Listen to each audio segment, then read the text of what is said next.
I beg you to try it, Patricia. Let me get this straight, Carla. You disagree on the weapon, you disagree on the number of blows. Listen to me, Patricia. You dare once in your life.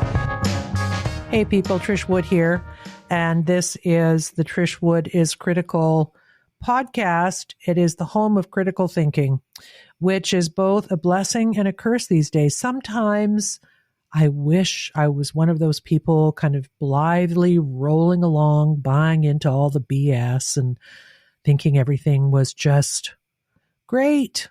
But you know what? It's not.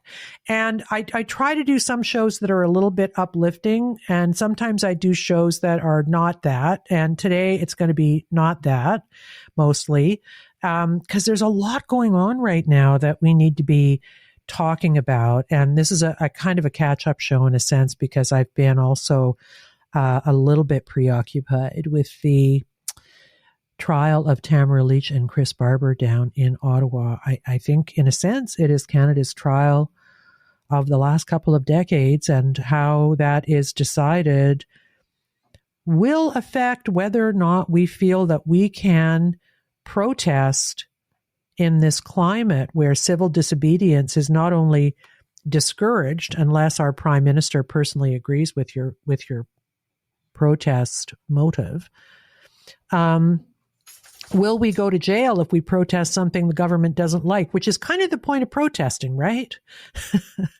So what happens in Ottawa, although, technically it's not connected, it actually is connected, because what it's doing and what the Emergencies Act did and the bank account freezing did, as you all know, because we talk about it a lot on this show, is intimidated people who had been reawakened by the trucker protest, and intimidated some people back into living in fear. And that's maybe what they intended. So if there is a criminal conviction in this case, even a criminal conviction with no jail time, if in fact that attends these charges, I'm not sure if there's a minimum on these or not, that's a big moment for our country. The charges should never have been brought or led by the Crown, in my opinion. Just my opinion. So I've been obsessed with that. I'm going back down to Ottawa probably on Sunday night, and I will spend, I hope, a significant amount of time there, because trials are really interesting things. There's the stuff that's going on in the courtroom that's kind of technically evidence and arguments and legal wrangling about what they can admit and what they won't admit, and watching Justice Heather Perkins McVeigh running the courtroom I think in an admirable way. I've said that both in my Substack coverage and my Twitter coverage and here. She's got a tiger by the tail, and I think she's behaving admirably. So that's interesting to watch. But there's also the cultural stuff going on outside the Ontario Court of Justice in Ottawa, down there on Elgin Street, about 2 blocks from my hotel. And that is, it's happening in a city where the chief, Peter Slowly, and the former mayor, Jim Watson, were kind of actively and rabidly anti-convoy. And anti-convoy, in my opinion, yet again, for reasons that were false. If you'll remember, Jim Watson, the mayor, is the guy who had their Give, Send, Go shut down on the basis, again, in my view, of false information. So it's interesting that this is all kind of swirling around in the petri dish of Ottawa. Look, I mean Ottawa no harm. I used to live there. There are quite a few things to like about it. I lived in Sandy Hill, which is a brilliant neighborhood, but kind of like the Annex in Toronto. But it is overtly hostile. Many people are overtly hostile to the convoy, in part because of the propaganda they ingested, and in part because of the folk tales that are still alive and well and infecting the minds of some Ottawa citizens. So let's reject that. But I do want to say one thing about Ottawa and the people who live there. This is a true story. I realized when I got there that I was not going to be able to manage my life as a podcaster without a remote travel kit. Most podcasters have such a thing. It involves a certain kind of mic and certain headphones and a way to get set up in case you need to do some recording while you're away. Silly me, I didn't bring anything like that. I thought I would maybe hire a studio or something, but was not that easy. So I left a message for a chap in the podcasting business and asked for his help. And this is the honest to God's truth. He showed up at my hotel with a kit, set it up. I was doing the Andrew Lawton show. That's what I needed it for. Sat through the Andrew Lawton show to make sure that nothing went hinky while I was recording, and then didn't charge me for it. He left the gear behind because I was there for a couple more days in case I needed it, and said, just leave it at the front desk when you check out. That's what I did. I said, please let me pay you. No. So, I've taken a few shots at Ottawa. Also some really remarkable people there. So shout out to him. And actually, I'm going to get his name and see if it's okay for me to shout him out by name on next week's show. And I will. So that's what's been going on. I've been following the trial and following all these other things that are going on. And so we're going to have quite a dense show. There's a lot going on. Oh, and guess what? We have a superstar guest today too, that I should mention. The one and only trailblazing former Liberal, now kind of conservative, Dave Rubin is in the house, as they say. We had a lovely chat, and the focus of it, interestingly, for me, was his peeling off of Trump. Now, I know we got a lot of stuff going on in Canada, and we're going to talk about that today too, but I really am interested in how people who were anti-COVIDian or dissident or whatever you want to call us, but also kind of pro-Trump, people like me in the end pro-Trump just because they were so mean to him, I thought it was unfair. You've heard me say that. I would vote for him just to give him a chance to govern, which he never got. And I liked him on trade policy and all the other stuff. But let's face it, he was terrible on COVID, no matter how he tries to get out of it. And it would be so great if he would just say, I blew it. I'm sorry. I was frightened. I trusted Fauci and I'll never do that again. But Trump, he never does that. So what that has meant for people like Dave Rubin is that he's peeled off Trump. He's actively kind of working against Trump, which is kind of maybe threatening for his base. And he's got a huge following, as you know, for the Rubin Report. And he's actively supporting Ron DeSantis. So this is a bit of a challenge for us because you will know, depending how long you've been listening to the podcast, that especially during the darkest of COVIDian times, Ron DeSantis was our bright, shining light. Well, and as was Roman Baber, but DeSantis had a bigger microphone and was terrific at taking on the media with their BS about the virus and the vaccine, because he knew what he was talking about. So we all cheered for him in a big way. I even tried to get him on the show. I had some conversations with his media people, and at the end they said, look, Trish, we'd love to do it, but we don't feel, given that he's an American governor of an American state, that we should be mucking about in your COVID policy. So they didn't do it. And I understand that, but we did love DeSantis. So I think those of us who have this kind of duality going on in our heads about American politics should listen to what Dave Rubin has to say. It's interesting. I'm not sure where I am on it, although Trump did an interview yesterday with Megyn Kelly that kind of blew my mind too. I wish I could have a chance at Trump, because I hope I would do nearly as good a job as she did. She asked him really hard questions in an interesting way. So I don't know. It would be sad if Trump went down and went to jail as support peeled off, if that is even possible.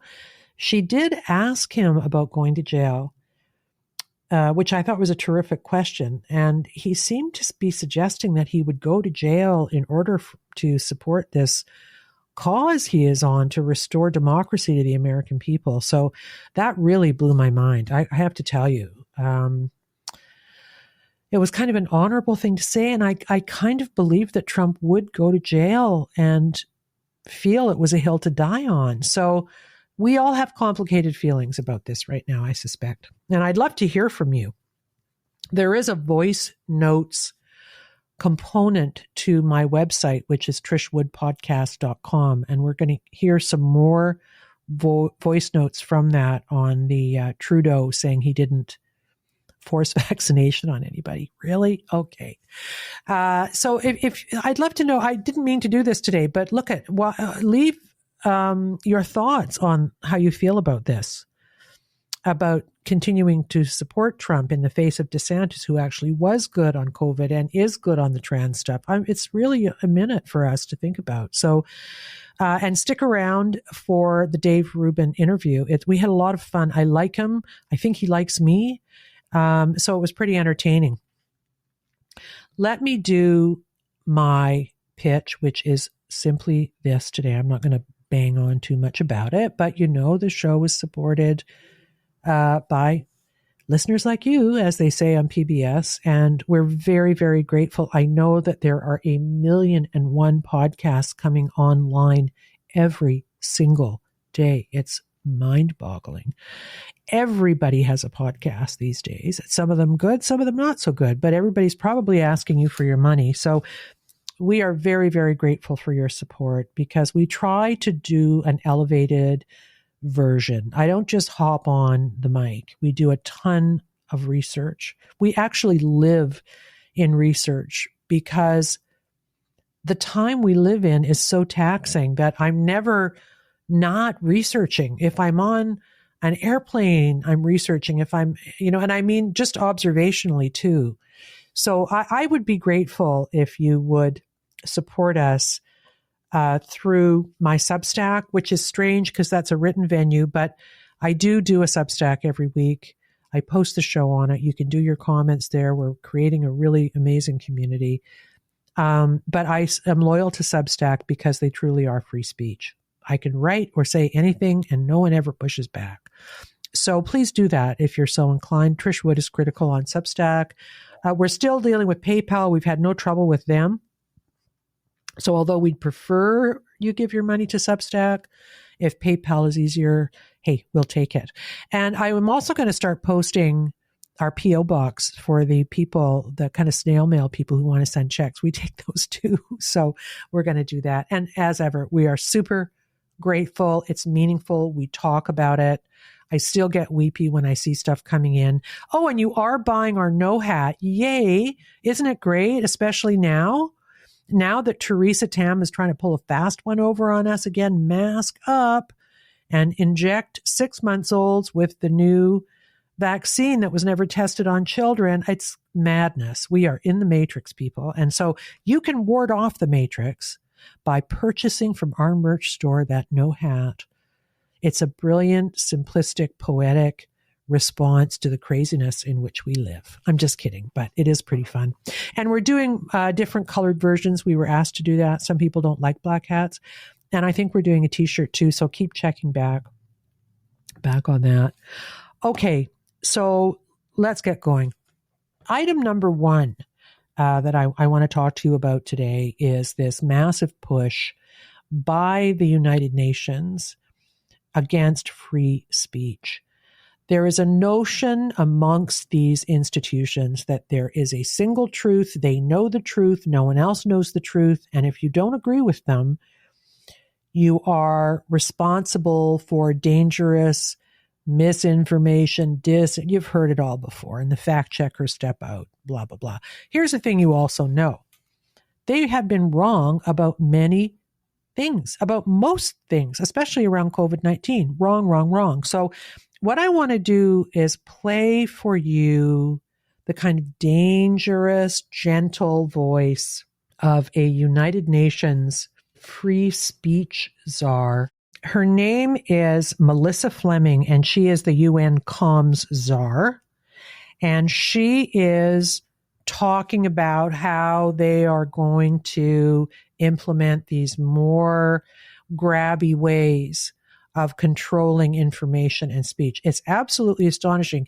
And she's also talking about, because they are correct. Okay. So just hang on to that thought. And when we come back from listening to this clip, I'm going to tell you about one of the humdingers about how they were wrong and never actually corrected on it in a significant way. So let's listen to Melissa Fleming here, United Nations comms czar.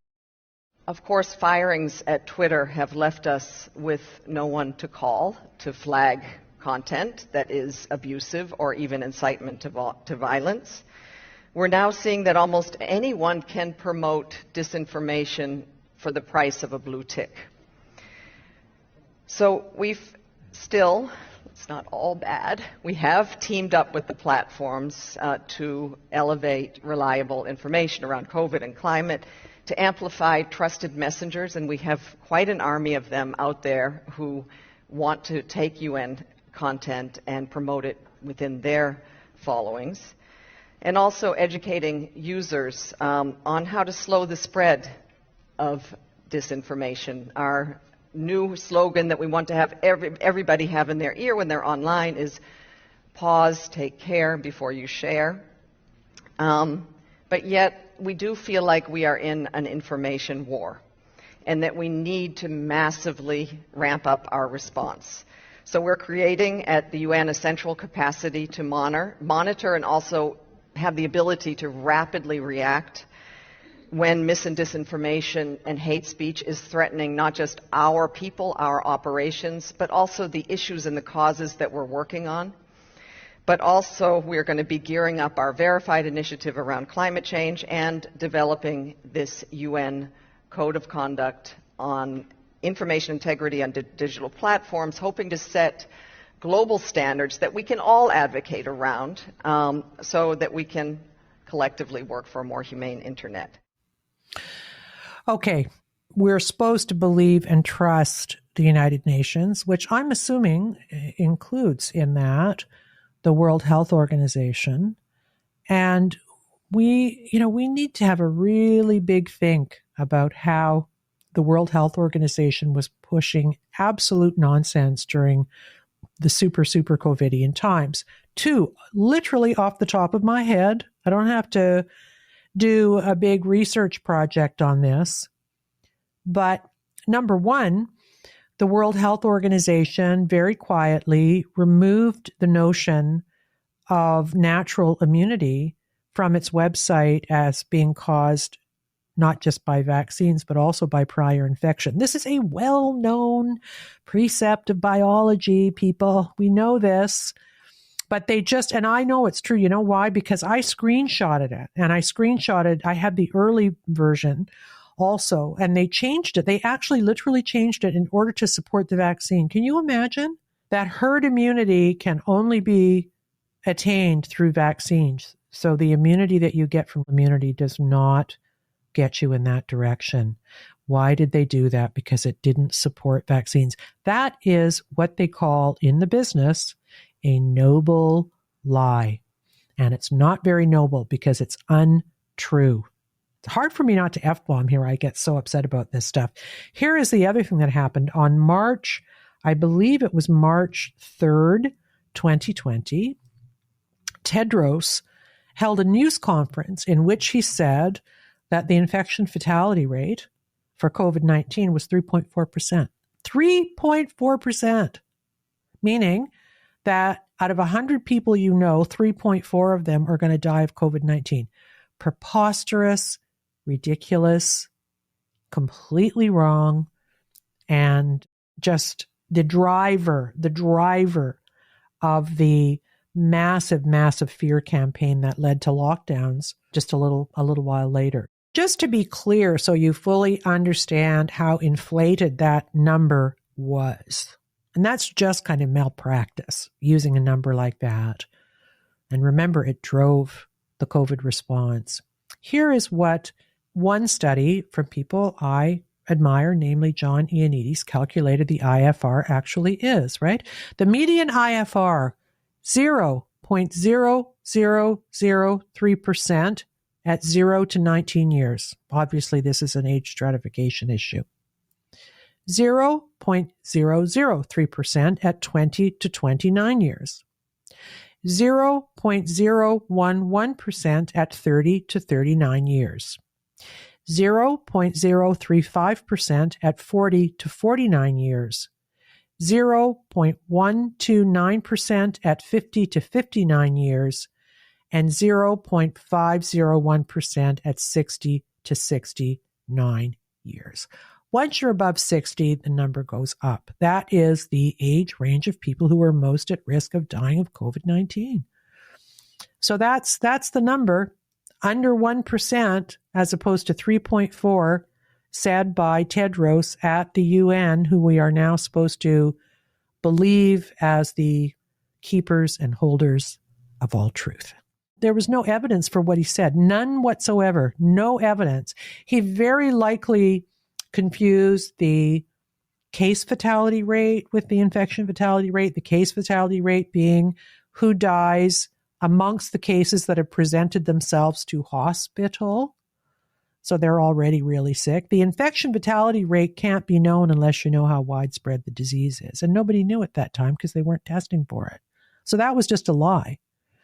And let me just roll back to why I'm having a little rant here. This is now the organization that is now saying, Melissa Fleming, the UN Commissar, is saying that they have the monopoly on truth. They don't get it. Like, why? How can they be so completely unaware of the mistakes that they've made and the danger of shutting down, especially in science, people with differing points of view? Jay Bhattacharya, the reason he did his Santa Clara study was because he knew that number was wrong. Everybody knew that number was wrong. They didn't have the bottom part of the fraction, right? Really, really bad people. Really, really bad. That's not a small thing. And the United Nations, you must understand, is a very powerful body. And one of the things that we can do, we think we can't because all these global bodies seem so powerful. How do we, they're unelected, but how do we influence them? Well, we influence them by saying to our politicians, no, we don't want to be governed by the UN and Bill Gates and the World Health Organization. We don't want that. They get things wrong and they will not engage with debate on these things. That is frightening. And anybody who just listened to that clip I played should be frightening. We're not going to let the United Nations start mucking about and censoring our free speech. That's not going to happen. And we have to start pushing back on these things. And that's just one example. There are many examples of things they've gotten wrong on a whole host of different topics. So let's move on now, because the one thing I want to do before we move on to the interview with Dave Rubin, which is we're sticking around for, is play a few more of these voices who responded, thank you so much, to our Prime Minister turning on the gaslight again by insisting nobody was forced to get the vaccine. Wow. We have a whole country of devastated people. We had a trucker convoy challenge in Ottawa over mandates. What the hell is he talking about? We witnessed it. We saw it. We all struggled. Those of us who remained unvaccinated, as I did, we all missed out on things. As I say, when I talk about this, I missed my kid's graduation from Dalhousie, and he understood. But that's nothing compared to what some people gave up. I mean, look, I'm not complaining. There's many worse things. So I asked you to leave a little voice note on my website, trishwoodpodcast.com, and tell us about your experiences of not being coerced into taking the vaccine, not being forced. And we're going to hear from four people. Let me just start by saying that Karen Turkington from Montreal left one, and there was an audio issue, so we cannot play it. There was a sound problem. But we're going to hear from Nancy Brown from Alberta, Roxanne Halverson from Ontario, whom I actually met at the trucker trial. That was pretty fun. Tracy Shaw in Germany, and Vanessa also in Toronto. So we're just going to play them all together because the people introduced themselves. And here are more stories from Canadians who were not affected by our Prime Minister's not forcing us to get the vaccine. I had to chuckle after reading your post about the PM and him saying that no one was ever forced to take the shot. I guess I must have also misunderstood him when he said we needed a vaccine to board a plane.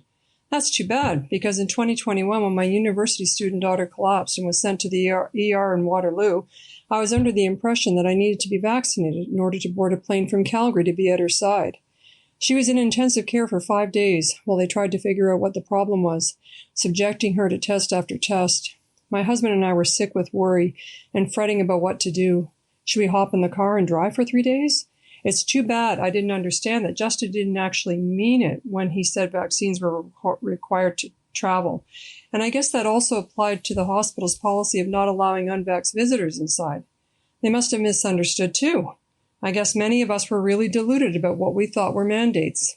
Geez, how on earth does this so-called leader live with himself? My husband and I had a daughter living in BC at the time of the pandemic, and she was having a very rough time because she suffers from anxiety and also had some problems with addiction.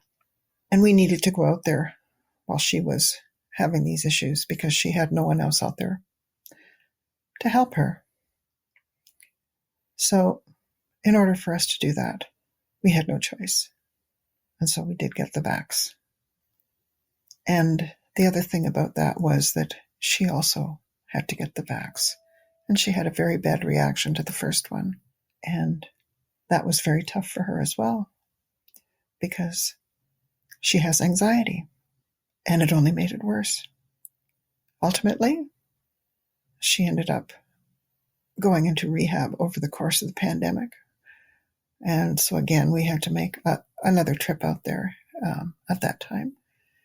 And we couldn't have done anything to help her unless we got vaccinated. And that's just, you can't believe you're living in a country that makes you do this and makes your children do this when they know, because they did know that young people didn't need the vaccination. There are all kinds of statistics that I looked at that showed me that people, even under the age of 60, weren't dying of COVID. They lied to us, and they made us do things that we didn't want to do. And now they're trying to pretend they didn't, which is the most disgusting part of the whole story. And now we're hearing rumblings that they're going to talk about masking us again and everything. Sometimes it's hard to believe that this country is Canada, because it's sure not the one I grew up in. Hi, Trish. Tracy here over in Germany.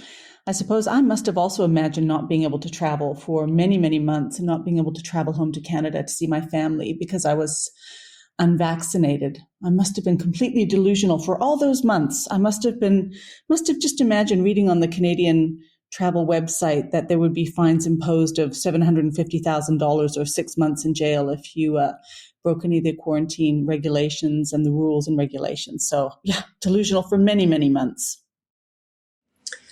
I would love to share our experience with how the vaccine mandates affected our family. When they started requiring your vaccinations, my son was attending Ryerson University. And in the fall, they asked the students to get the app that was intended to upload your vaccination status. And we thought we could just play a waiting game to see how things would unfold and whether or not they would actually de-enroll students from Ryerson, which is now actually under a new name. And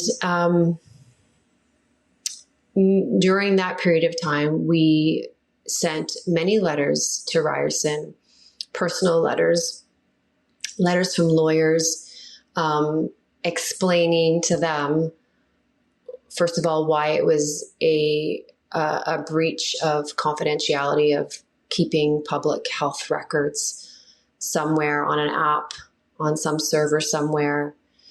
The fact that they chose to look at the recommendations from public health and go with the most harsh recommendations, which were to get vaccinated rather than just allowing each individual to make their own decision. They did not care what we had to say and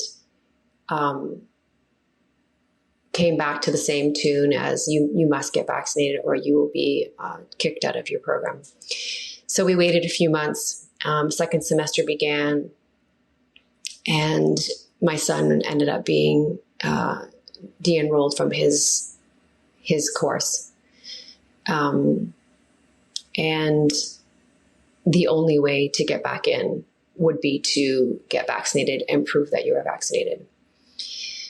For my daughter, she spent a full month in the winter of 2021 in the hospital for an eating disorder. She was starving herself to death, and she had to be stabilized. And she stabilized. They got her weight up a bit and her heart rate up. And we were lucky enough to get her into a really great private program for therapy in the city, in Toronto. But when the vaccine mandates came out, they were requiring that all participants be vaccinated. And she was in a group therapy as well as one-on-one individual. And it was all in person at this time. So we didn't really have a choice, as you can see, and as anyone who has been through this would understand. It became choices of life or death. Let my daughter relapse, because that's where she was, into not eating, or vaccinate her with an unproven, not fully safe vaccination. So that's my experience of how the mandates affected my family personally. So these are heartbreaking stories, and perhaps the most devastating thing for all of us to share is the idea that our Prime Minister is now walking away from what he did and being allowed to walk away from what he did. I mean, it's pretty shocking.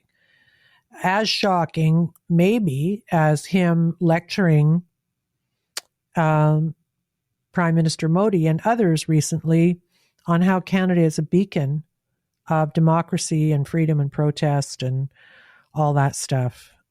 He's just embarrassing now. He's just embarrassing the country, and he flits from untruth to untruth, and nobody ever really seems to hold him accountable. I don't get it, but and I'm not particularly political. I'll vote for someone if they're liberal, if their policies are things I happen to agree with. I don't care which particular political party they're affiliated with, but this is this is it. Here's what happens. When the media allies itself with politics and stops asking hard questions, this is what you get. That's what I stumbled there for a minute, but the bottom line is and always will be that the media is massively failing us politically and every other way. Okay. I think it's time to move to our interview with Dave Rubin now. I think you'll really love this guy. He was a pioneer in the podcasting world. He's been around for a very, very long time. He was a comedian. He started a podcast. He had a big political conversion from lefty to conservative. He's one of the brightest voices out there, and he's a bit of a bellwether, I think, for what's happening south of the border in the conservative movement. So the fact that he's peeling off Trump, and he's doing so in a very, very aggressive way, is quite interesting. So here is my interview with Dave Rubin of the Rubin Report. Hi, David. How are you? I'm doing well, Trish. How you doing? I'm very well, thank you. I'd like to start by asking you if you are a dad yet. I watched you with Jordan Peterson talking about that, and it seems like they should be in your possession by now. The children have arrived. I am a dad twice over. Our oldest, Justin, just turned 1 a couple weeks ago, and our second oldest and our second child, Luke, will be 1 in just a couple weeks. So it is a crazy household here, and I assure you, that the hour that I spend with you now, no matter how crazy it gets, will be my most calm hour of the day. Okay, good. That's nice. But this is the best time of your life, actually. So understand that as it's happening. Did you read, Paul Manette wrote a book about his partner dying of AIDS, and I forgot the name of it, but it's brilliant. And in it, he said, he had a great line about the best time of your life is when you're downstairs and you know your children are upstairs safe and asleep. And I think that's so true. Yeah, well, I can tell you, as I did not read the book, but I can tell you that, you know, having these kids around for this past year, especially in the last few months where you know, the first months of having children, you know, they're so tiny and they need everything constantly. And, you know, you feel like you're going to break them if you hold them the wrong way or something like that. We're now at one when I can kind of wrestle with them and throw them around and they're laughing and, you know, you can see their personalities bubbling up and they're starting to walk and a couple words are being blurted out here and there. Like it's starting to become so much fun. And you know, like you, I do a talk show during the day and I'm in here and I'm talking about, you know, serious stuff and politics and all that. And then in between shows, if I do my show and a couple hits like this, I run in there, I'll change a diaper, I'll play with them for a little bit, we'll do our thing. And it's really just added a dimension to my life that, you know, everyone says it. It's like the greatest cliche of all time. You can't really explain why, but it's like the greatest thing ever to have kids. And you hear it and you're like, I don't know. And even for the first few months, it took me a while to really understand that because I've had a very, very blessed, great life, especially the last few years of my life as my career took off and things have gone well here in Florida and all that. Yeah. So it took me a little while to understand what this change was and what it will sort of lay out for the rest of my life. But it just feels deeper and richer and denser. And that's very much what what Jordan was really trying to lay out to me in that conversation that you referenced. Yeah. And I think also the trick to it too, especially if you're kind of driven and smart and ambitious, is that you learn to not feel tugged in either places, that you can really barricade those two lives off. Because I with my first kid, who is now, I won't tell you how old he is, but he's middle-aged. I was new in my career and I just had a big break and I really felt tormented. When I was with him, I should be at work. I'm losing ground. And when I was at work, I missed him. And it was really difficult for me. With the second one, who is 17 years younger, it was a completely different experience because I was a completely different person then. And I could really live in service of my kid. So it's good to know how to put that barrier up between the two longings in your life. It really is. And I think for me, you know, I'm 47 years old, so I became a dad at 46, which obviously is definitely on the older side. You know, I have friends, my best friend of my entire life, my buddy John, who I met on the first day of kindergarten in 1981. We're still friends, you know, 40 plus years later. He has a 23-year-old son. Yeah, our lives have been very similar for many reasons and our friendship very deep for many reasons. But, you know, he's got a 23-year-old son post-college and I've got basically a newborn and a toddler right now, in essence, over the last year. So like that sort of juxtaposition of how, you might be 20 and have a kid and be broke and struggling. You might be in your 40s and doing okay. You might be somewhere in the middle. You might have all of your physical, strengths remaining where you can still get down on the ground and play with them and throw the ball. You might not have some of that. I think Robert De Niro just became a father again at 78 or something. So you just never know. But I feel very, again, I said blessed before, but that's really the word for it. I feel very blessed that I have the right tools, that we have the right means. We're in a great marriage and a family, and we live in a safe community. And I'm going to do my best to put the right ideas in these kids' heads so that they can go into the world and flourish and succeed. And unfortunately, so many of the things that you and I talk about during the day related to politics are so counter to those good ideas that get in these kids' heads, but that's the challenge. Well, interestingly, for me, my older one is is pretty woke, to use that word. And we've found a way to talk to each other in which we don't kind of deal with those things. And I've begged him to say, because I, like you, used to be I used to be a socialist. I was going to vote for Bernie if I was American, right? Like I was, yeah. So it was a big spin up for me, and it happened actually around 2016 in the election. But so I have to say to him, you know, sweetie, mommy's still the same person. I still have the same values. And I think the problem is that the left has demonized our side, right? That we must be bad people. And if you espouse a certain thing, then that says everything about you and it's negative. And I had to really work to convince him of that. My second kid, whose dad is kind of a famous criminal lawyer, very left wing, was in university when COVID happened, and I became a bit of a COVID renegade because of my science background. And he changed. He would call me and say, Mom, what you're saying is true. I'm learning that in biology. Wow. Yeah. So that was really very, very satisfying for me. You know, on your first point there, you remind me of a phrase that Dennis Prager has said for many, many years that I quote often on my show, which is that the right thinks that the left is wrong. The left thinks that the right is evil. And that's a very important distinction to make, because even now, you know, I was a lefty most of my life, as you referenced. I wasn't quite a socialist, but I actually was a Bernie supporter. You can find videos of me in 2014 or so supporting Bernie Sanders, believe it or not. It's been a crazy voyage these last 10 years or so. But, you know, right now, from a perspective of, let's say, you know, I still consider myself classically liberal in the traditional sense. That has far more in common with a conservative of today. But I don't think that for the most part, my ideological opponents on the left are evil. I think most of them are confused, actually, and especially the young people. They're just confused about the issues, and I don't blame them for being confused. There's been an entire machine and cultural apparatus designed to make them very confused to the point that they don't know if they're a boy or a girl.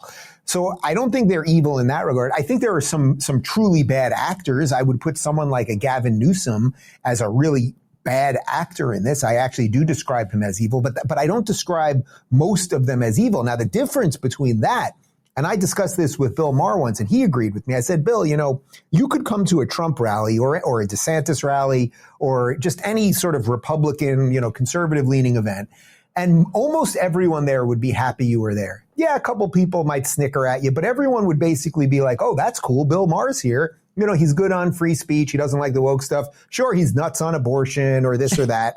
But, you know, they'd basically be happy that he was there. I said, Bill, now picture yourself at an AOC rally. Even though you vote Democrat, you would be hated. And he begrudgingly admitted that I was right. So that tells you a little bit about the psychology that's different on the two sides. That's so smart, because I am in the midst of covering the trucker convoy trial. Two of the kind of organizers of the trucker convoy up here, great people and heroes of mine. Very much a class struggle, in my view, in the classically liberal sense. You know, 20 years ago, we'd be pinning medals on these people. Right. But now we hate them, or they hate them. And that's what I'm seeing in Ottawa. I've tried to make friends with some of the anti-trucker people who appear at the courthouse to slag them off, usually based on information that's completely false and more in the realm of, you know, a folk tale. But they do demonize them. It's so hard to make them see beyond the poison that they've been fed, in part by our prime minister. No, well, your prime minister is a special. When I talk about evil and I say Gavin Newsom is evil, I mean Justin Trudeau. You mentioned Jordan Peterson before. Justin Trudeau has a line on Jordan Peterson that I think just sums it up perfectly. He cannot say a single sentence that is true. If Justin Trudeau says something, the opposite is true almost without exception. And his demonization of the truckers, or it wasn't even just the truckers, anyone that took an opposing point of view when it came to COVID was unbelievable, and that he criminalized these people and went after the bank accounts. Remind me the name. I think you're referencing her, the woman who's one of the lead people in the trucking. Leach? Tamara Leach. Thank you. I had her on the show in July before I went off the grid, and she reminded me. I thought she was wonderful. She came. I said, "Let's do it on Skype anytime you want." She said, "No, I want to come down to Miami just to see you." I guess Canadians enjoy the sunshine and the freedom down here. But she reminded me so much of the average person that I was meeting in California when I lived in California during the lockdowns. Most of the people that were at the protests, the anti-Newsom thing, the open up the state thing, all of that stuff, they were not conservatives. The media was framing them as far-right people and Trump supporters. And they weren't. They were all Democrats, actually. They were business owners. They were people that worked in Hollywood that wanted to get back to work. And that's what she reminded me of. I couldn't pin one politically extreme position that she had other than she's into freedom, which I suppose now is an extremist position. Well, you know how they spell it up here, the lefties on Twitter. They put a D-U-M-B at the end, right? I mean, imagine that. I mean, it's just, I can't, how do we get here, Dave? I don't know. I want to talk to you a little bit about, and I don't know how to phrase this exactly, but I watched your show today. I watched you with Megyn Kelly. Clearly, you've had a shift away from Donald J. Trump. Mm-hmm. And I'll just be completely honest with you. I have a bit of tension around that. And here's why I do. Sure. I'm ornery. And they're being so mean to him. I joke about this on the show. I don't even know if I support Donald Trump anymore, but I want to put a MAGA hat on and wander up and down the street and make people mad because of the persecution, right? And the way the media has handled him and the absolutely grotesque unfairness of what they did to him when he was trying to govern. So I may be completely irrational, and that's a really stupid way to feel about it, but I'm not sure I'm even ready to kind of let that go yet, even though it feels irrational. How did you do it? Well, first off, the fact that you're acknowledging that, and I sympathize with that, and I understand that, actually. Like, what they're doing to Trump with these criminal cases, these federal cases, well, now there's 2 state cases and the federal case, is completely insane. And obviously, if he was not running for president, they would not be going forward with this stuff. That's one thing. The injustice in that regard and this selective system of who we're going to go after. And Joe Biden had classified documents and Mike Pence had classified documents and all of that stuff. It's not to say that Trump doesn't seem to be particularly sloppy, which he does. They have audio of him literally admitting to a super PAC guy, I'm not supposed to show you this, it's classified. So it's not to say he hasn't done anything, but clearly this is for political purposes. Now, look, I supported Trump. I've interviewed Trump. I'm friends with the family. I think he was an excellent president, far better than Biden. And as I often say on the show, before I criticize him, which I'm about to do, I always say, look, if it's him or Biden, I'm obviously voting for him. Again, I'm voting for him over any Democrat. But here's the difference. Here's what's shifted with me. First off, as you know, I live in Miami. I live in Florida.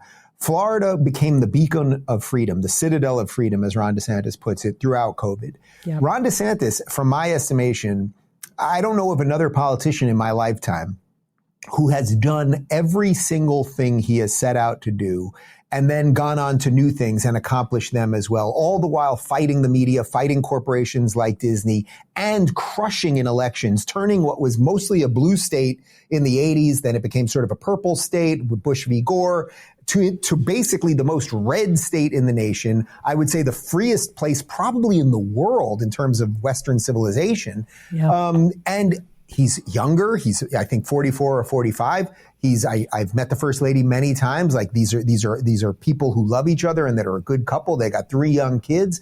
And he seems to be doing it for all the right reasons. And the thing that has soured me on Trump, put how I feel about the job DeSantis has done aside, Trump has lied relentlessly about DeSantis. Now, interestingly, when Trump came up in 2015, 2016, Trump was turning the mirror on everybody else. So Hillary was a liar and Obama was a liar.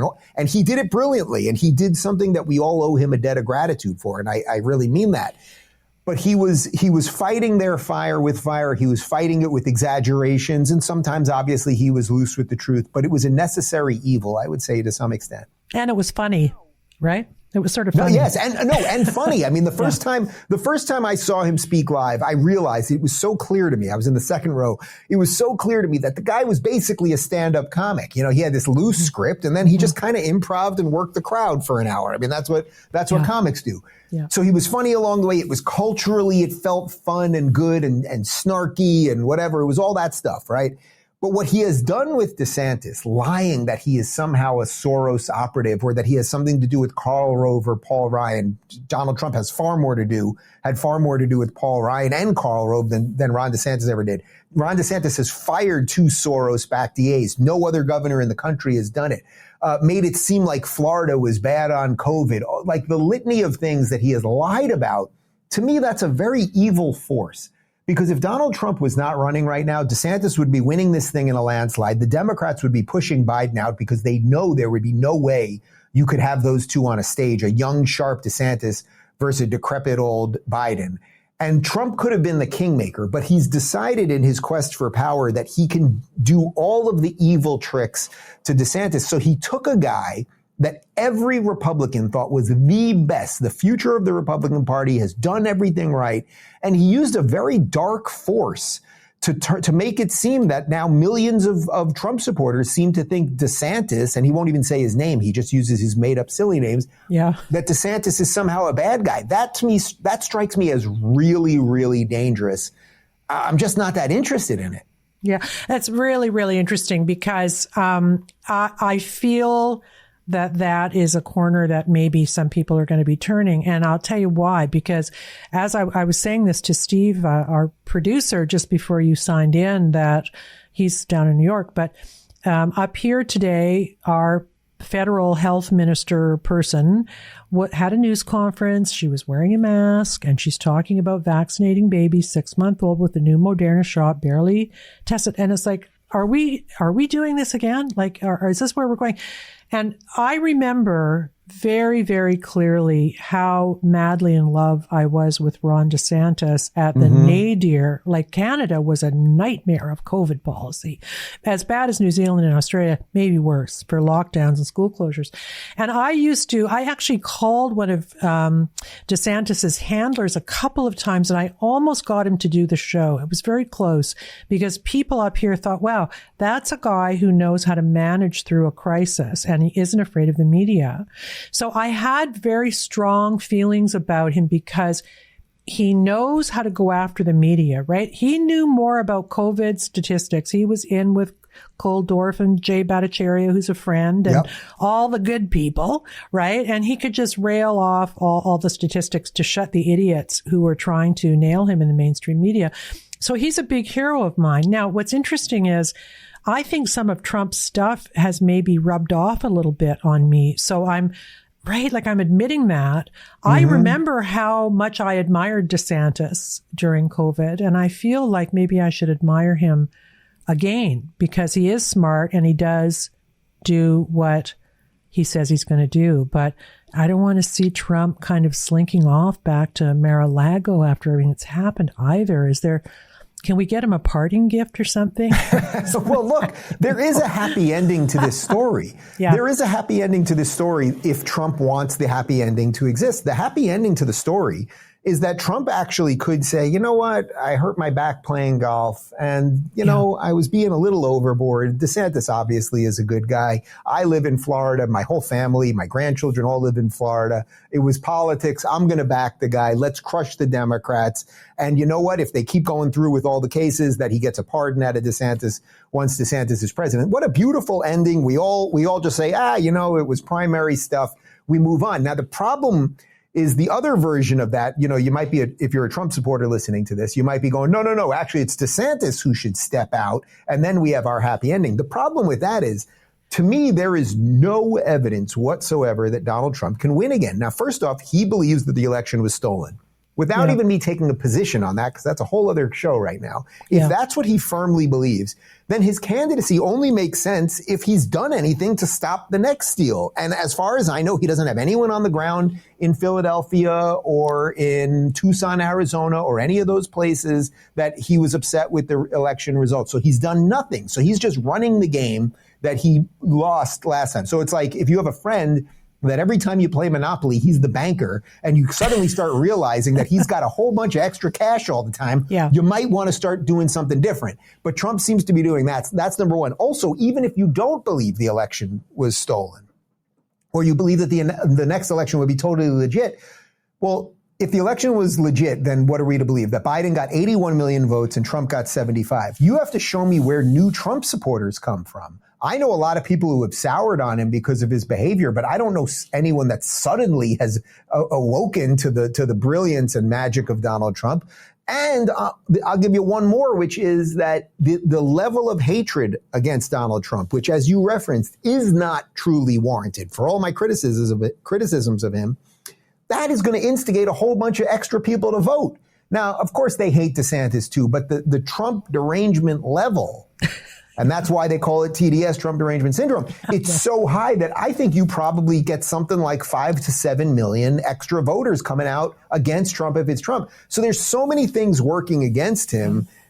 I just think there's a way out of this, and I wish he would take it. If he really believes that the country is that close to the precipice, then why not help the guy that really has done everything that any of us could have asked? And I'll tell you what it is, because there is not, I never believed that really the selflessness around him was legitimate. I think it's a mantle that he wears because it's dramatic for him. But I think in a sense you're right that he would, if he was selfless, he would step aside and help kingmake a DeSantis presidency. But I just don't think he's ever going to do that. I mean, there's some kind of maybe delusion or something about it. I don't know. Now, having said that, I also think that the election was probably stolen. I watched what was happening around the mail-in voting, and we don't need a signature and la, la, la. I mean, it just seemed so obvious that they were up to something. But at the same time, I never thought the Trump administration knew how to deal with people at that level, with the big, the white shoe DC firms, kind of doing your dirty work for you. I don't think they ever got the hang of that, sadly. Right. So that's the question. So I'm with you on that. There's plenty of questions to be asked about the election. And look, I voted in California where, there was no IDs, right? Like I tried to show my ID during the Gavin Newsom recall, and the guy at the box basically recoiled, like, "Oh my God, that's kryptonite! Don't show me an ID. What are you nuts?" As if I had pulled out a gun on him. Yeah. But again, that brings us back to the question. So if you believe that, and if all of Trump's supporters believe that, if 75 million people who voted for Trump believe that, and by the way, it's not that many, but if every single person who voted for Trump last time believes that, this only makes sense if he has laid out a plan for it not to happen again. Yeah. And all he has done is complain about it. And he hasn't done anything. I mean, if anyone is welcome to correct me on this, I ask people on the show all the time, like, do you know of the lawyers that are on the ground right now and what the grassroots operation is to make sure that a pipe doesn't burst in Philly so they stop counting votes on election night? So no one has any evidence of it. So to me, that sort of exposes what I would say is a greater sham around what he's doing. Yeah. You guys, I mean, look, Trudeau is a nightmare, and I fully admit that. And actually, there was quite a lot of fun in India lately because Modi hates him now and was pretty... Yeah. Well, I think he was stuck there as of this morning still, I think. His plane is kind of crapped out. But Modi called him on he was standing in India yammering on about how we have to stand for freedom and democracy and protest or whatever. Meanwhile, 2 truckers are on criminal trial in Ottawa, literally outside his front door. So that was kind of fun that happened. But I think that, we have to start looking at politics now seriously as if we live in banana republic type places, because especially with Biden and the terrible evidence that, I saw the Bob Alinsky Tucker interview. I saw all that stuff. Clearly, he's on the take of some way in connection to his son. And clearly the Democrats are massively corrupt. Anyway, I mean, if your leader, the person who is head of your party, is so demented that they have to be interrupted during public events so as not to, where are the people not stepping up and saying, we got to put this guy on ice and admit there's a problem and move forward with honor? I mean, it's all so decrepit right now. Yeah, well, I would say that's what's been so disappointing about the Democrat Party. This is not, and I think a lot of sort of middle-aged Democrats struggle with this. This is not the Democrat Party of JFK. This is not the Democrat Party. We had a great senator when I was growing up in New York, Daniel Patrick Moynihan, who was a classical liberal. We had guys like Ed Koch, mayor of New York City.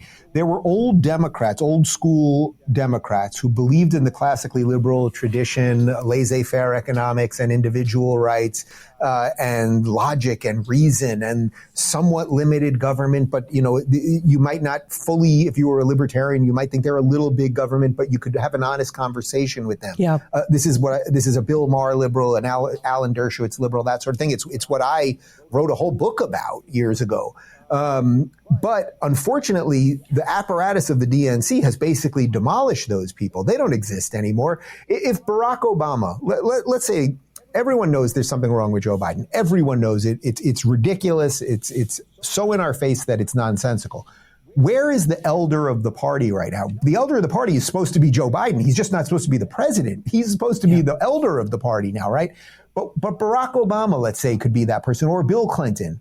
And somebody should say, okay, enough of this. Yeah. Enough of this. This is not right. Now, they have so many problems on their hands because, they have a vice president who basically was polling at 0 or 1% when she was in the primary against Joe Biden. And then they only chose her because of the color of her skin. I mean, that's basically what he said. Yeah. So they don't know what to do about that, because if Joe Biden breaks his hip, or if he's not going to get impeached, but they're going to try to impeach him.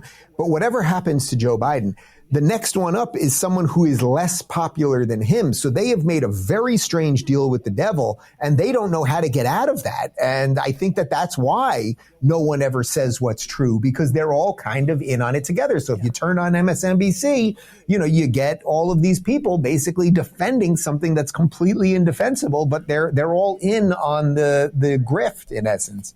Yeah. Well, I saw you interviewing, or not interviewing, but talking about Rachel Maddow, even, who was absolutely hideous on COVID. I mean, she made a complete fool out of herself. Yeah. But also was so popular that I think they doubled her salary and then cut her workload by a third or something. She works 4 days a week and makes $88 million a year for being wrong about everything. I mean, can I have that job? It's a good gig if you can get it. Yeah, exactly. So there's something, because I don't think these are stupid people, although there is another effect I want to ask you about. And that is that we were talking about how people on our side, if I can say that, do not demonize in the same moralistic way than the way they do us, right? And what I see happening now is that there's even a glaze over across the eyes. It's like an invasion of the body snatchers or something, I call it, because if you hit one of them with facts, right, just a straight goods on something, they don't want to know, right? It's like Billboard Chris's discussions with heavily trans teenagers, right? They just don't want to acknowledge that. So I feel it's almost, dare I say it, a mental illness. I think Tucker calls it that, but it feels that way in a sense to me. Yeah, I think there is something to that. It's the danger of collectivism, right? I mean, the idea that, and collectivism is in essence, the idea that's now taken over the entire Democratic Party, that somehow the color of your skin or your sexuality or your gender or whatever the immutable characteristic of the day is, that's the most important thing about you. And they so injected identity politics into their ethos that it in essence has it's made them radically anti-liberal, right? Because Martin Luther King Jr. wanted his children not to be judged by the color of their skin, but by the content of their character. Yeah. The modern liberal of today, if they said that, which is something that Bill Maher says, you're hated by basically all of the liberals, right? Imagine this, JFK, what's JFK's famous line? Ask not what your country can do for you. Ask what you can do for your country. Yeah. Thank you. Imagine if Bernie Sanders said that. It's the complete reverse. Bernie Sanders gets up there and says, the country should give you this and we should take from the billionaires and do this. So they have so flipped every notion that they once believed in on its head that it has left them in this perpetual state of craziness. I would also add that because of COVID, the average liberal who believes in institutions and they believe in the system, that the system failed them, but they don't know anything to fall back on. And I think that that's been a sort of a spiritual awakening for a lot of people that realized, if I just believe that the system in front of me, the world in front of me is the sum totality of existence, man, I'm going to be spinning like a crazy person because these people fail us often, probably more often than not. Well, it's a terrible impugning of the managerial class, isn't it? Because there was a whole class of people in institutions and elsewhere who believed and said ridiculous things like, this is my third bout of COVID, but I'm so glad I had the vaccine. I mean, these, really crazy things. And they don't sort of see the contradiction in it. And they do. And I think worse, Dave, is for me, and I banged on a lot about this over the COVIDian years, it was the cruelty that attended much of what happened. The cruelty to children and people dying alone, not able to see their family in hospital. Everybody kind of, not us, but a lot of people co-signed with that. And that has shaken me to my core, because I realized that these countries where terrible things were happening, I'm like, how can people get involved in that? How does that happen to people? Now I know how it happens to people. Yes, Trish, Jordan Peterson, who we've referenced a few times before, and who Canada is doing unbelievably horrible things to him right now with everything going on, trying to strip his license and everything else. When I was on tour for a year and a half with Jordan, and we toured all over the world, about 120 stops in 20 plus countries, one of the things that Jordan would often ask the crowd, he'd say, how many of you, raise your hand, how many of you would have been a Nazi in Germany in 1939? Oh. And of course, nobody raises their hand. Yeah. Nobody thinks they would be the Nazi. And that is the proof that actually most of them probably would be, to an extent. Yeah. It doesn't mean most of them have bigotry in their hearts or hatred or anything like that. But most of us go along with the thing. And then once you start going along with the thing, this is why, one of the moments, I was pretty early on the waking up about what was going on with COVID, because when they did the 2 weeks to flatten the curve, or 15 days to stop the spread, whatever that was, by day 15, I knew because it went basically from that. And then on day 15, they kept saying the new normal. And I was like, whoa. You just told us 15 days to stop the spread. Now we're at new normal. Yeah. And I really, that was basically my red pill moment. And then I was radically against all the mandates and the lockdowns and the injections and everything else. But one of the things that also kind of hyper red pilled me on it was the push to get kids vaccinated, because there was no evidence, and there never was any evidence, that kids were spreading this at a very high rate, that it was killing kids or anything else. So you have to think, okay, so then why do they want all the kids vaccinated? And the reason I believe that they wanted all the kids vaccinated was not because of the kids. It was because if you could convince an adult to do something to themselves, and then it turns out not to work or to give you a side effect or something, that's a tough pill to swallow and to live with, that you might have hurt yourself. But now imagine you did it to your kid. You can basically never turn around on that. The ability to look in the mirror and face what you did to your own child just because the system told you to do it, that is, I can only imagine, as you referenced, I'm a parent of two young boys right now. I can only imagine, I actually can't imagine what that would be like had I made the decision to do that sort of thing. So I think they really pushed it on the kids, not to get the kids per se, but to basically break the parents. And once the parents were broken, then it was like, oh, you did one injection, why not two? Why not three boosters? Why not put them in double masks and keep them out of schools? So it kind of became a self-fulfilling prophecy to a certain extent. That what you just said just gave me a chill. I think that's really, really an important idea for people to explore now, because I have a friend named Ann Bauer, who's an essayist. She wrote a really great piece for Tablet about her experience as an autism mother during COVID, and drew some parallels between the early autism times where mothers were accused of being the cause of their kids' autism. We were called refrigerator mothers. Right. A guy named Bruno Bettelheim, I believe, was the accusing psychiatrist. But she said to me in an interview I did with her recently, she said two interesting things about COVID. She's Jewish, and she said that she felt this kind of silent threat, not as a Jewish person, but as a person who was pushing back against some of the COVID regime stuff. And she said she remembered that her parents told her to always remember which of her friends would hide her in the attic. I mean, right? Like, so smart. But the other thing she said was that she does not believe that we actually do love children, and that she saw, even in her own family, elderly people wanting kids vaccinated because of their own fear of the virus, right? Mm-hmm. And there was no, and she said, well, even if it hurt the children, do you think, yes, that's a risk we have to take. So something really ugly has been exposed here for us.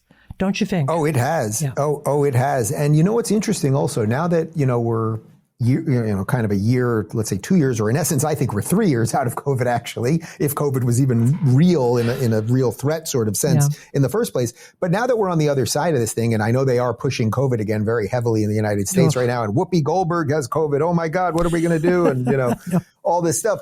But where are the apologies from people? We don't get apologies from anybody. And now, when you go on a plane now, they say masks are not mandated, but please respect everyone's choice. It's like, well, how come you didn't have that? How come you guys didn't air that saying when you were demanding everyone do it? Why wasn't it about respecting other people then? Yeah. Now that you guys kind of lost the war because enough people woke up, at least temporarily, now we must respect these people. So it's very, very bizarre. Look, if anyone wants to wear a mask and if you want to wrap a plastic bag over your head and tape it up with duct tape, I suppose you can. I guess I'm not going to stop you at this point. And, in the most cynical sense, when I see people doing this stuff at this point, it's like, you know what, if you want to do that, go ahead. If anything, it shows me, boy, you're just not a particularly bright person or something like that. But there are no apologies. There are no, what we did get out of the mainstream media was, we should all just kind of let it go now. Remember, there was like that month where we got all of these articles about how we shouldn't hold it against anyone, what anyone did during COVID. It's like, wait a minute, I didn't get to see my grandma at her, on her deathbed. You injected my kids with this stuff. I was out of work for 6 months, all for nonsense. But now we'll just kind of let it go. Yeah. And that concept where we just never sort of get anything to its volition, deal with it head on and properly. That's why these things happen over and over again. Well, this is the era of unaccountability too, because the media is co-opted. So nobody's hounding. People should be hounding Fauci outside his house. I mean, reporters scrumming him, shouldn't they? Mm-hmm. But they're all in. So what do you think about this era that we live in now? I mean, I'm old enough that I'm concerned about what my kids will be forced to struggle with in the future. And I'm wondering what your thoughts are. I mean, it can't just be as simple as electing Ron DeSantis, right? There has to be, is there a bigger spiritual shift that needs to happen? Do we all have to go back to church? Or what do we need to do to remedy this terrible division? I would say to some extent that there's a spiritual crisis, which sort of gets us to something we were talking about a few minutes ago about these people that only believed in the system, right? They only believed in what Fauci told them or what the politicians told them or something else. Like if you just believe in that instead of something else, most people call it God, some sort of organizing principle, you're probably going to fall for anything. Humans are wired to believe. Jordan Peterson and Sam Harris had a series of debates on God and on belief and atheism years ago. Yeah. And Sam, obviously a well-known atheist, Jordan, obviously a believer. Yeah. And one of the things that Jordan kept saying to Sam that really resonated with me was, Sam, in essence, you believe whether you believe it or not. There is something that is driving you that you believe in. Yeah. So here's a good example of this. Bill Maher, for example, well-known atheist liberal. I was on his show and he kept telling me that he believes in liberalism.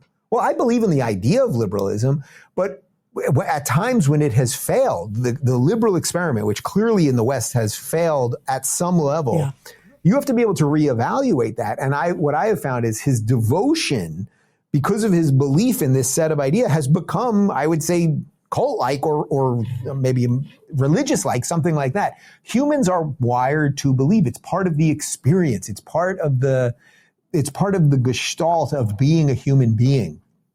And unfortunately, yes, you're right. The answer is not purely political. I think every now and again we can get a transcendent politician who can help lead us through that, who can sort of be the Moses, as long as we're doing religion here, and kind of get us to the promised land. But it's not just Moses that can get there. It's like you need a whole bunch of people to say no more of this nonsense. You need a whole bunch of people to have a spiritual and or personal awakening. And, I think maybe we're heading in that direction, but we could be very sorely disappointed.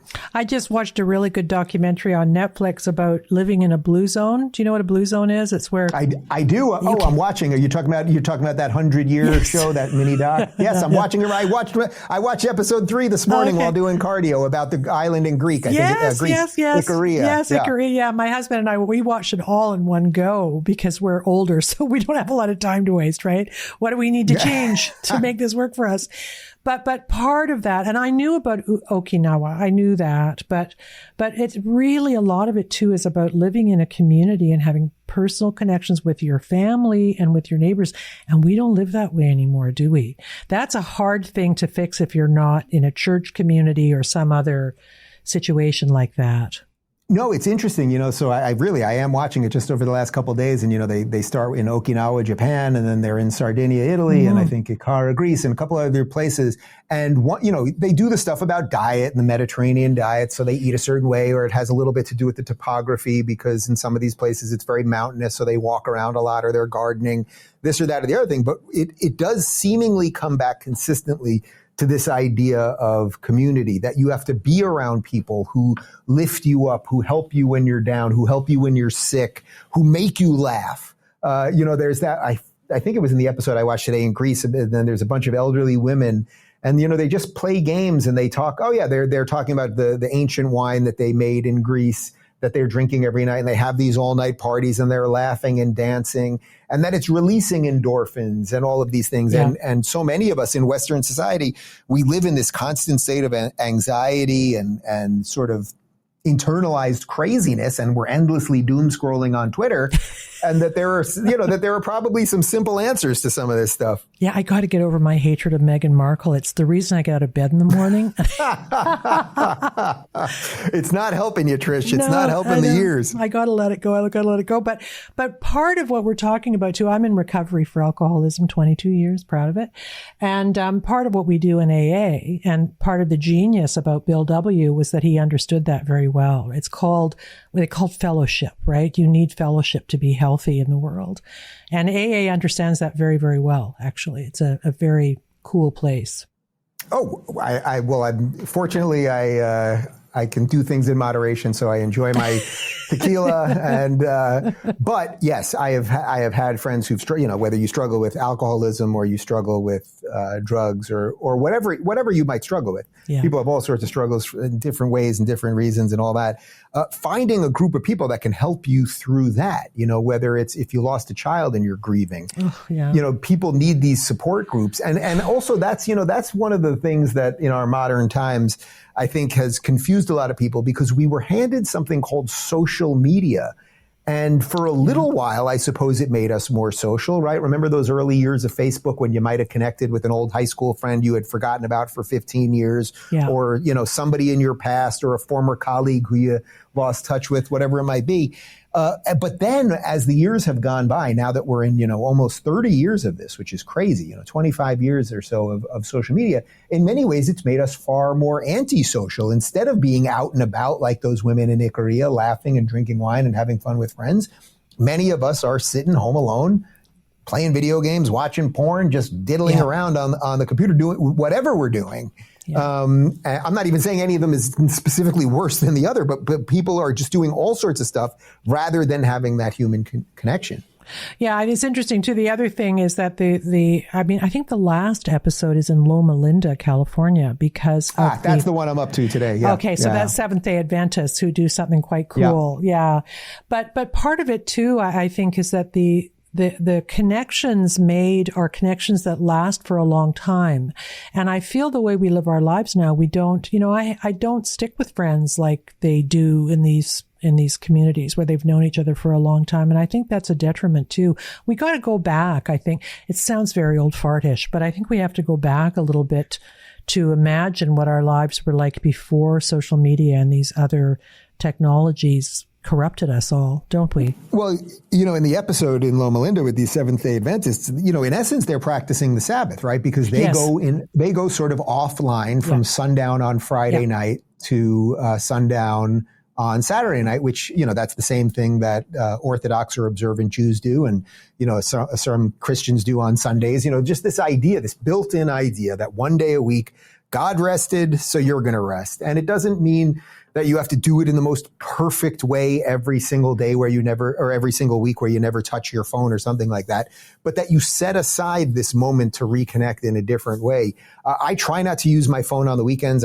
Sometimes I do, sometimes I don't. As you may know, I do Off the Grid August for 7 years. I've basically done a digital detox throughout August. I think it's one of the things that's kind of kept me sane throughout politics. But that concept of, okay, wow, it's pretty damn cool. It's very easy to bash on tech relentlessly, but it is pretty damn cool that we've all got this device in our pocket that like connects us to the world, gives us unbelievable information that you can waste time on if you want, but you can watch movies, you can learn things, all that stuff. It is also cool, but it shouldn't be the dominating driving force in your existence. Otherwise, you know, as I say on the show often, it's like, we'll just all be the batteries in the Matrix, the movie, The Matrix. It was so brilliant because, you know, that incredible scene where Keanu halfway through the movie, you know, when he realizes that he is just the battery for the digital world, and he's in that pink goo and he rips the thing out of his head, and then he realizes, wow, that's what humanity has become.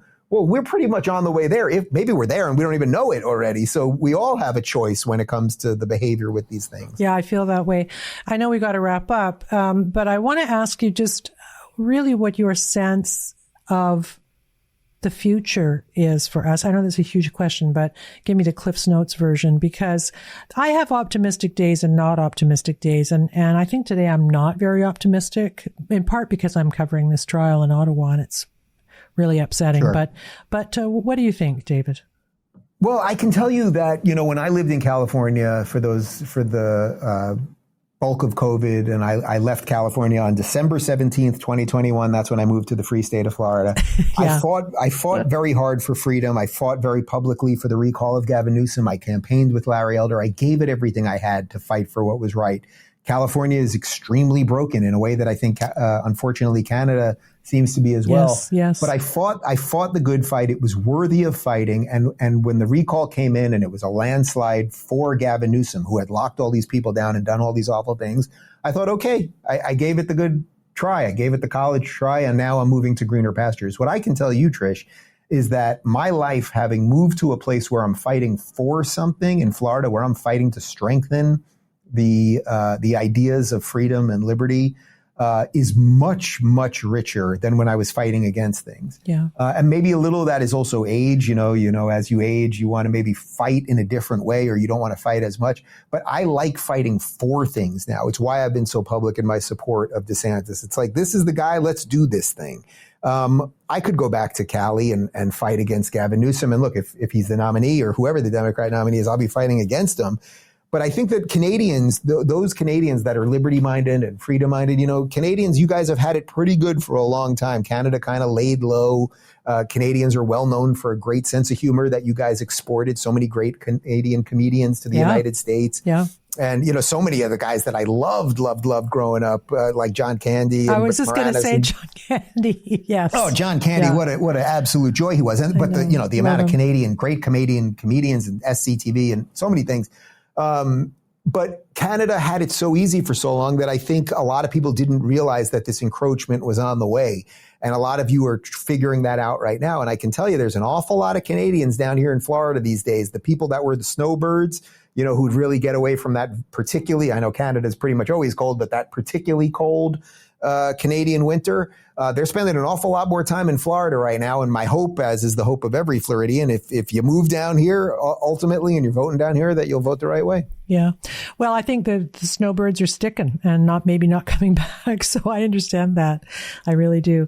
Anyway, Dave, thanks so much for doing this. I'm very, very grateful to you, and good luck with the children. Thank you. And your move. Yes. I will need it. I appreciate that. And you're welcome down in the free state of Florida anytime. Thank you. I'll talk to you soon. Bye. Bye-bye. So that was my interview with Dave Rubin of the Rubin Report. And I want to leave you today with the possibility of a show I'm contemplating doing. I am completely rejecting now most, let's just call it legacy television. I don't watch very much of it anymore because it's insulting and stupid. So I find myself on YouTube. You know, we have a smart TV, as they call it, so we can access YouTube and watch YouTube channels and videos as if they were TV, but you can really curate what you want. And so here's what happens. If you get a video on YouTube of some subject you're not particularly interested in, but you think, oh, why didn't you click on it? You watch it. You are then, because you clicked on it, flooded with YouTube videos of that ilk the next time you log in.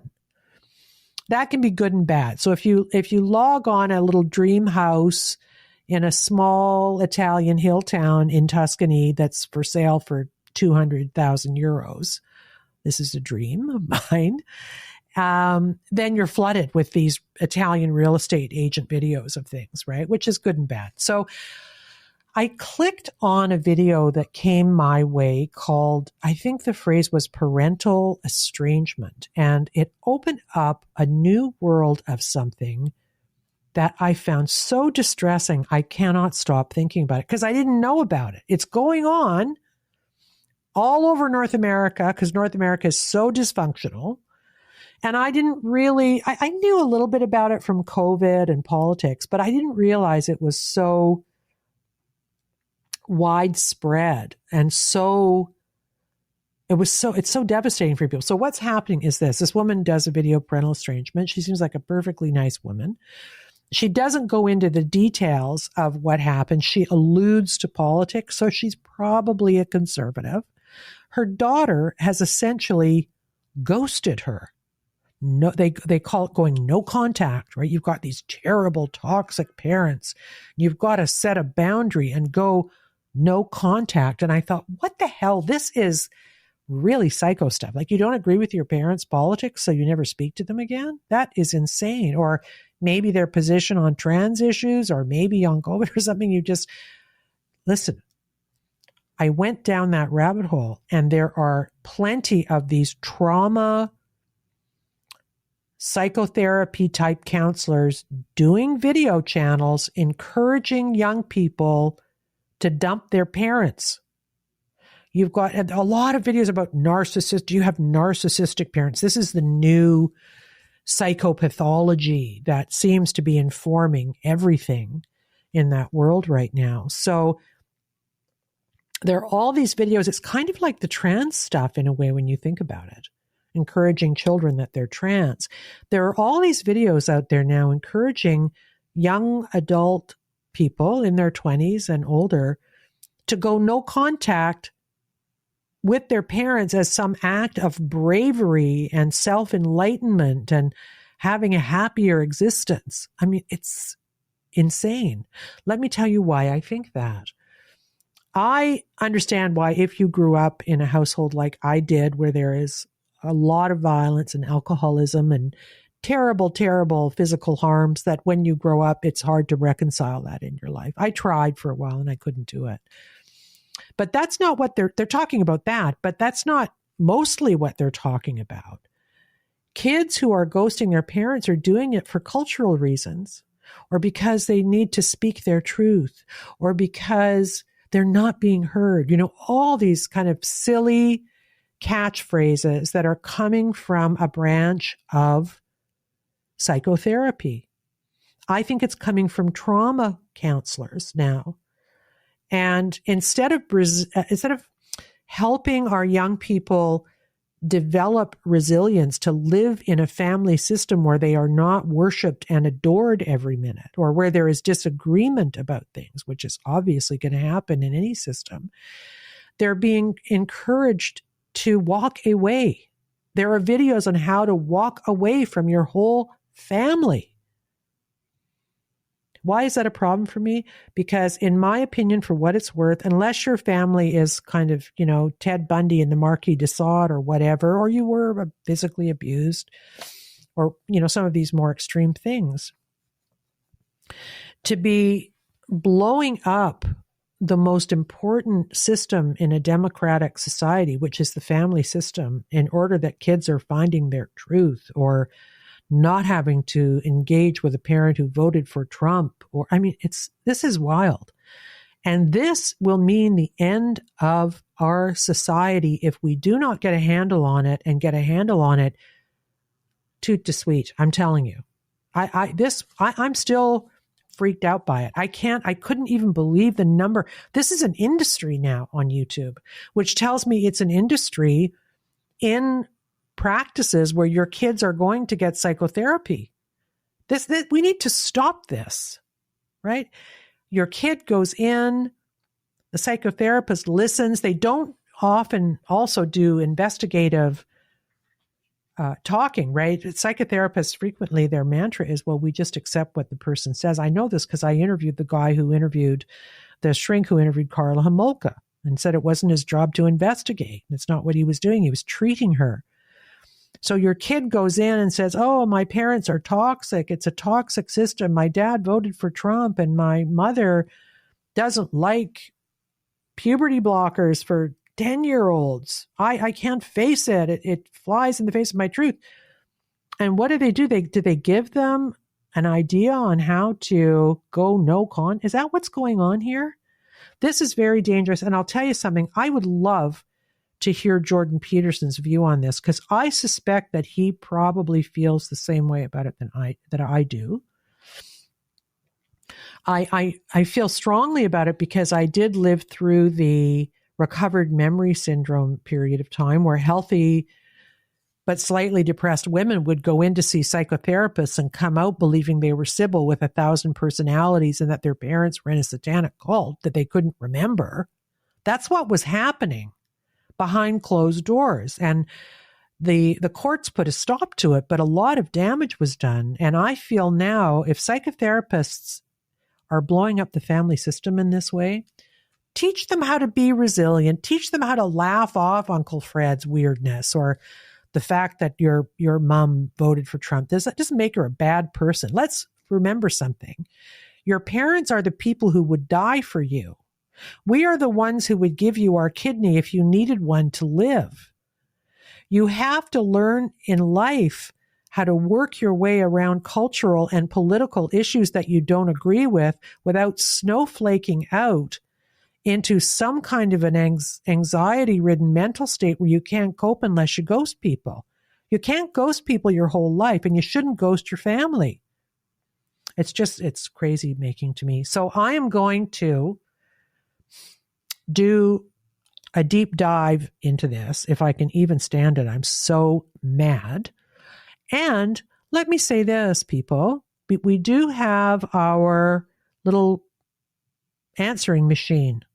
If you've been ghosted by your children, leave us a voice note about it. trishwoodpodcast.com. If you want to remain anonymous, you can. Leave us your name in the email, but you don't have to say it, or we'll cut it out if you want to remain anonymous, but we do want to play it on the show. I want to hear some of these stories and fully understand what's going on here, because we need to put a stop to it. Families need to be intact. And I'm not saying stay if you're in danger or if you're being abused or any of that stuff, obviously. But cultural and political disagreements or having a narcissistic mother or whatever, this is not a reason to walk away. So you're doing a lot of harm, especially your kids. You know who I think about? I think about Harry and Meghan, right? And they actually themselves are so narcissistic that they've walked away from their families. And Harry is supposed to be this champion of mental health and psychotherapy. And I wonder if even he in psychotherapy was maybe given this bad advice. And now they have no one. Their kids have no one. Her father's had a stroke in Mexico. He's very likely not in very good health down there. He'll likely die without ever having met his grandchildren. These are massive, massive insults to not just them, but to the whole culture we live in. We can't be doing this. And you know what? This phenomenon is primarily North American. We're not hearing about this in Japan or, in India or in other, it's only in North America where our kids go to these schools where they're told everything has to go their way every minute of the day. Or they have to set a boundary. Anyway, I've got a bee in my bonnet about it, and we're going to learn more about it in an upcoming episode, so stick around for that. And if this has happened to you, do please leave us a note, because I'd like to hear more about it. And also, look, if you're a kid and you've done it, feel free. I'll hear you out on this too. So please do it, trishwoodpodcast.com. Stay critical. I'm on my way back to Ottawa to do some more reporting for y'all on the convoy. That'll be starting up next week. So stay critical, and we'll see ya.